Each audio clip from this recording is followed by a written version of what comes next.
He remade the most populous nation on earth in his own image. Not once, repeatedly, each remake more disruptive than the last, each one launched with absolute conviction and defended against all evidence that it was failing.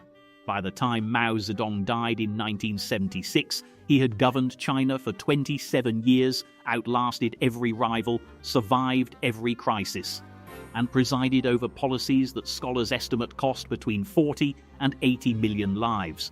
He died in his bed, in power, attended by doctors and surrounded by the apparatus of the state he had built. He was never removed. He was never reversed. He was never, in any formal sense, held to account. This is what makes the Mao story different from the stories of most failed leaders. It is not a story about a man who fell. It is a story about a man who did not fall, and what that cost the people around him, and the country beneath him, across the full arc of his absolute and uninterrupted authority. Mao Zedong was born in 1893 in Hunan province, the son of a moderately prosperous farmer. His early life was defined by conflict with his father, with his teachers, with the inherited conventions of a Confucian social order that he found stifling and intellectually insufficient. He was not a man who accepted authority easily. He was, from his earliest years, someone who read widely, argued aggressively, and arrived at positions with a certainty that did not invite revision. This quality, the certainty, would become the defining instrument of his rise and the defining pathology of his rule. He came to Marxism-Leninism in the early 1920s not as a convert who adopted a doctrine, but as someone who found in it a framework that confirmed and formalized what he already believed, that history moved through struggle, that the existing order was an obstacle rather than a foundation, and that the willingness to break with inherited structures was not destructive but liberating. He adapted Marxist theory to Chinese conditions with a genuine intellectual creativity. His insistence that revolution could be built on the peasantry rather than the urban proletariat was a significant departure from Soviet orthodoxy. And it worked. The Long March. The Yan'an Base. The guerrilla campaign against both Japanese forces and the Nationalist Army. By 1949, when the People's Republic of China was proclaimed, Mao had spent more than 2 decades in conditions that genuinely tested his ideas against reality. This is the paradox at the center of his story. The early Mao was formed by adversity. He made decisions that failed and revised them. He led an army that was nearly destroyed and rebuilt it. He operated in conditions of genuine scarcity and genuine danger, where wrong decisions had immediate and observable consequences. The Long March itself, a 6,000-mile retreat that cost the Red Army most of its personnel, was a catastrophe that Mao transformed, through political skill and force of narrative, into a founding myth. But it was also a genuine experience of consequence. He knew what failure felt like from the inside. What happened after 1949 was the systematic removal of those conditions. Victory insulates its architects. It has to the structures of a functioning state, the security apparatus, the administrative hierarchy, the controlled press. All of these are designed to protect the leader from the instability that produced them. But insulation, applied to a man who had already been certain of his own analysis, produced something particularly dangerous. A leader whose certainty now operated without any mechanism of correction.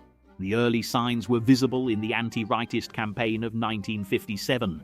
Mao had initially encouraged open criticism of the party through the 100 Flowers campaign, inviting intellectuals to speak freely. When the criticism turned out to be substantive and wide-ranging, he reversed course entirely, labeling the critics rightists and sending hundreds of thousands to labor camps or internal exile. Whether the 100 Flowers was always a trap, or whether Mao genuinely miscalculated the response and then covered the miscalculation with repression remains debated.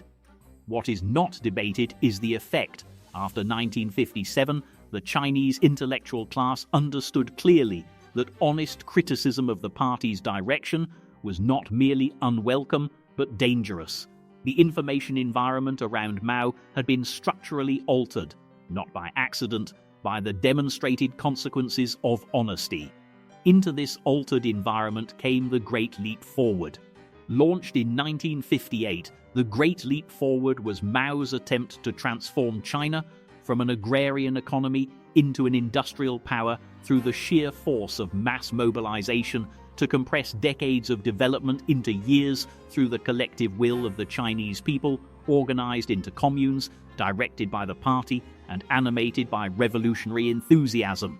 Steel production targets were set that required backyard furnaces to be built across the countryside. Agricultural production quotas were set at levels that local officials knew were impossible, but reported as achievable, and then as achieved, because reporting failure was not an option. The harvests failed. The grain was requisitioned anyway to meet the reported quotas. The peasants starved. Between 1959 and 1961, somewhere between 15 and 45 million people died of famine, the largest famine in recorded human history. At the Lushan Conference in 1959, Defense Minister Peng Dehuai wrote Mao a private letter raising concerns about the Great Leap Forward's consequences. He was careful, measured, and respectful in his criticism. Mao had him purged, expelled from the party, and eventually imprisoned, where he died during the Cultural Revolution. The message was received. No one raised concerns again. This is the moment the Nero parallel becomes exact, but with a scale and a consequence that dwarfs anything in Roman history. The leader had made it so costly to deliver honest information that the information simply stopped arriving. Mao received reports of agricultural abundance while people starved in the fields. He received assurances of industrial achievement while the backyard furnaces produced unusable metal. The apparatus that surrounded him had been so thoroughly trained to confirm rather than correct that it continued confirming even when the confirmation required a complete disconnection from observable reality. And Mao believed it, or believed enough of it, or needed to believe it in order to remain what he had always been, the man who was right, whose analysis was correct, whose certainty was the revolution's greatest asset. The Cultural Revolution, launched in 1966, was in many ways Mao's response to the growing number of party officials who had, in the aftermath of the Great Leap disaster, begun quietly implementing pragmatic economic policies without ideological justification. Liu Shaoqi and Deng Xiaoping, capable administrators who were restoring agricultural production and industrial output through practical, rather than revolutionary, means, represented a threat not to Mao's physical power, but to his ideological authority. The Cultural Revolution mobilized the young, the Red Guards, against the entire party apparatus, against teachers and intellectuals and local officials, against anyone who could be labeled insufficiently revolutionary. It was, in a structural sense, the same mechanism as the terror, the revolutionary logic turning inward, finding enemies among its own architects, consuming the institutions that had been built. The difference was that Mao controlled it consciously, used it deliberately, and survived it politically, emerging in the early 1970s, having destroyed his rivals and reasserted his supremacy over a party and a country that had been traumatized into compliance. Across every variety of power that history has produced, a consistent pattern emerges in leaders who combine absolute authority with absolute certainty. They do not update. They cannot update, because updating would require acknowledging that the original analysis was wrong.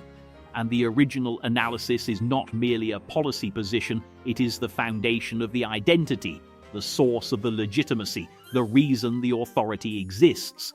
To revise the analysis is to undermine the authority, and so the analysis is defended regardless of evidence, at whatever cost the defense requires.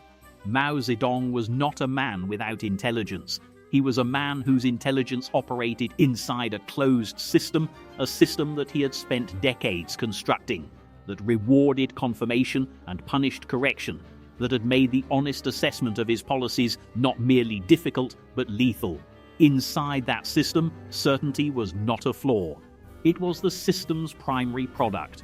The cost of that certainty was paid by tens of millions of people who had no voice in its construction and no protection from its consequences. Certainty is not the same thing as wisdom. This distinction sounds simple. It is perhaps the most important distinction in the entire history of power. Wisdom requires the capacity to be wrong, to receive that information, and to change. Certainty forecloses all three. What it leaves behind is not strength. It is a silence so complete that the screaming inside it cannot be heard from the outside. And the man at the center of that silence calls it order,